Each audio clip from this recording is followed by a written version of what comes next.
deadline for the registration. The 21st. It could have been out of it, but it was extended. The African body extended it. Yeah, we said And divine with the way intervention. we, like you said, the way we performed at the All African Games, it would be a shame. Yeah, if we don't get a go. And I know some countries will be praying, oh, let them not be able to sort it out because they know that we're a threat if we come. And when the athletes are telling you that they're ready, it means that they've done their own part. And what they're saying is, look, give us a fair chance to come and show what we are able to do. Because, guys, we keep talking about this. I don't know if the National Sports Commission or those involved, even at this time, we should also start holding the federations responsible. Because you know the program. You should understand when you should bring out athletes to start getting ready. But we're not having that, and it doesn't really speak good for Taekwondo in Nigeria. Okay, I mean, this one, we're getting ready for the Olympics. While we're hoping that our athletes qualified to come and feature at the Olympics, Rio is getting ready. Basketball court almost ready. Yes, 60,000 capacity. This stadium will be used for men's basketball,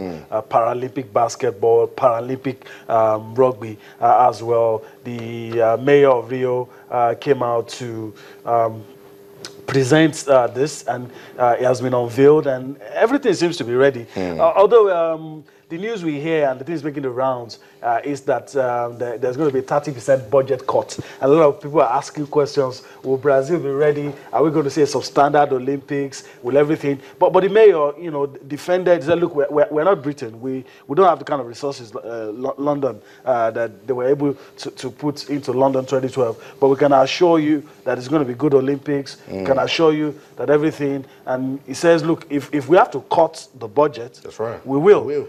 But this magnificent edifice, it just goes to show that they're ready with just about 6-7 months to the Olympics. It's heartwarming when you see this. Pictures don't lie. That's right. Like they say, this is good. And I just hope all other arenas, stadium, or whatever that will be used will be ready in time. When you're just looking at it on TV, it makes you want to play basketball. It's in August, and they're almost ready with basketball. Yeah, absolutely. You know, facilities are very important. That's right. When you are hosting, and you know, it has to be top notch. And I think hosting the last World Cup also helped Brazil. You know, all the stadiums, they have indoor facilities. They have, apart from the pitches that the football games were played, they also have, you know, some facilities, handball, basketball. So I think that also helped them. And they want to avoid the situation the last time. You know, some of the facilities were not ready before the World Cup. And I think with this one, it's an indication that they are probably ready for the Olympic Games. Yeah, I spoke to some of the sports authority officials in Brazil.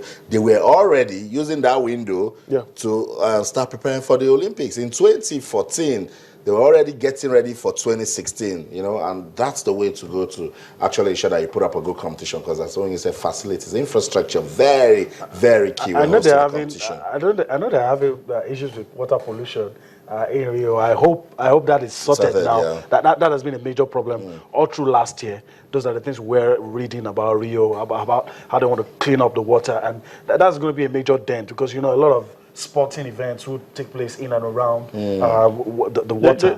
They'll fix it. You know, sometimes the administrators who are not from the Western world always accuse the West of trying to, you know, overblow issues. The problems. You know, the last World Cup, the national team of England went to their hotels and condemned the beef there. In fact, they asked the hotel to get rid of all the beef there before they came in. Their center at the stadium, they said it was a jungle. You know, so sometimes they try to, but when you are hosting, you just need to go and show what you're capable of doing. Yes, right. There's no perfect hosting environment. The facilities must be up to certain standard. But you go there, do your thing, and get away. What wasn't said about South Africa? But we gave them a world-class World Cup, you know, in 2010. So all of these things will come out when the competition starts proper. Everyone will understand we're here to compete, and the competition will be all what they're about to do. Let's get you talking now with the sacking of Jerome Valcke. What do you think about all of these reforms going on in FIFA? You think FIFA is going through the right cleansing? On Twitter, our channels _sports, and on Facebook, our channels _sports. Talk to us. Yemi Adebayo, you've been following this FIFA drama series, and it's like when you say this today, tomorrow it comes to pass. But we didn't see the sacking of Jerome Valcke. We didn't see. I thought everything would happen after the elections. But you would have an idea. 90 days, he got 90 days at one point. You know, got 45 again. Then I started, you know, reading meanings that, look, probably some people don't want this guy around. But you see, this is the second time he's been involved in something like this. In 2006, one of FIFA's sponsors, MasterCard, if my memory serves me right, he was accused of lying. And FIFA was... you know, FIFA faced the lawsuit. At some point, those guys were demanding for $60 million. Yes. FIFA had to settle and pay $90 million as at that point. And technically, you know, some people believe he was sacked. But the words that Sepp Blatter used was that they were relieving him of his duty. And he said it wasn't sacked. That happened in 2006, and surprisingly, he came back as Secretary General in 2007. I mean, you know, a lot of people didn't see it coming. And now, this has happened. You have issues of ticket racketeering. You have issues of, you know... $10 million bribed from South Africa. You know, connected to South Africa, connected to Jack Warner. All of these issues... You know, it doesn't really come to me as a surprise, but I didn't see it happening this early. That's right. I thought maybe after February, when a new man comes, try to, you know, clean out, sort out some people. But this one, I think it's dead and buried. You know, unlike in the Blatter and Platini cases, they could fight. But this one, they're wielding the big stick because I think they have a lot on him. Because we're still looking at issues of, you know, ethics now, issues of we have not even started with fraud. That's right. And it's still pending. But let's just let you know that Jerome Valcke joined FIFA in 2003 as a director of marketing and TV, but was dismissed in 2006 over a scandal involving its long-term sponsorship partner. Yemi told you about it. So it's been troubled waters for this guy from 2006 till now that he's told to leave. But when he's still saying, I'm not guilty of any wrongdoing. Well, no suspect will admit to any offense unless you bring overwhelming evidence.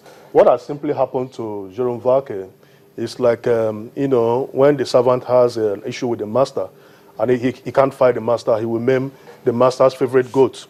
You know, so you know Jerome Valcke has been a surrogate of Blatter. Yeah. Like Yemi said, after, you know, plunging FIFA into crisis in 2006, 8 months later, Blatter brought him back as General Secretary. What does that show? And in all these offenses, accusation leveled against him, it was under Blatter. It never came into public glare. So what it means is that they have been covering him up all over these years. And when Blatter and Platini were out of the scene, then his sins became very obvious. So he has